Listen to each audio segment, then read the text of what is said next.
developing lights. He just wants to be heard, whether it's the beat or the mic. He feels so unlike everybody else, alone, in spite of the fact that some people still think that they know him. But fuck him, he knows the code. It's not about the salary, it's all about reality and making some noise, making a story, making sure his click stays up. That means when he puts it down, Tox picking it up. Let's go. Who the hell is he anyway? He never really talks much, never concerned with status, but still leaving him starstruck. Humble through opportunities given despite the fact that many misjudge him cause he makes a living from writing raps. Put it together himself, now the picture connects, never asking for someone's help or to get some respect. He's only focused on what he wrote, his will is beyond reach, and now it all unfolds, the skill of an artist. This is 20% skill, 80% beer, be 100% clear, cause Ryu was ill. Who would've thought he'd be the one that set the West in flames? And I heard him wreck it with the crystal method, name of the game. Came back, dropped Megadeth, took him to church. I like Bleach, man. Ryu had the stupidest verse, this dude is the truth. Now everybody giving them guest spots and stocks through the roof. I heard he fucking with that stock.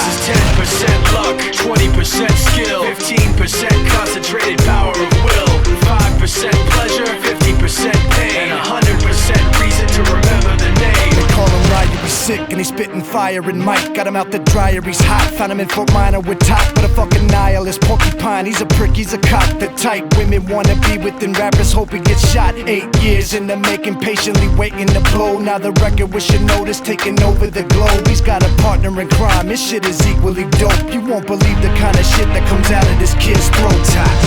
He's not your everyday on the block. He knows how to work with what he's got, making his way to the top. He often gets a comment on his name. People keep asking him, was it given that birth that doesn't stand for an acronym? No, he's living proof. Let him rock in the booth. He'll get you buzzing quicker than a shot of vodka with juice. Him and his crew are known around as one of the best, dedicated to what they do and give 100%. Forget Mike, nobody really knows how or why he works so hard. It seems like he's never got time, because he writes every note and he writes every line. And I've seen him at work when that light goes on in his mind. It's like a design is written in his head every time, before he even touches a key or speaks in a rhyme. And those motherfuckers he runs with, the kids that he signed, ridiculous, without even trying. How do they do it? This is 10% luck, 20% skill, 15% concentrated power of will,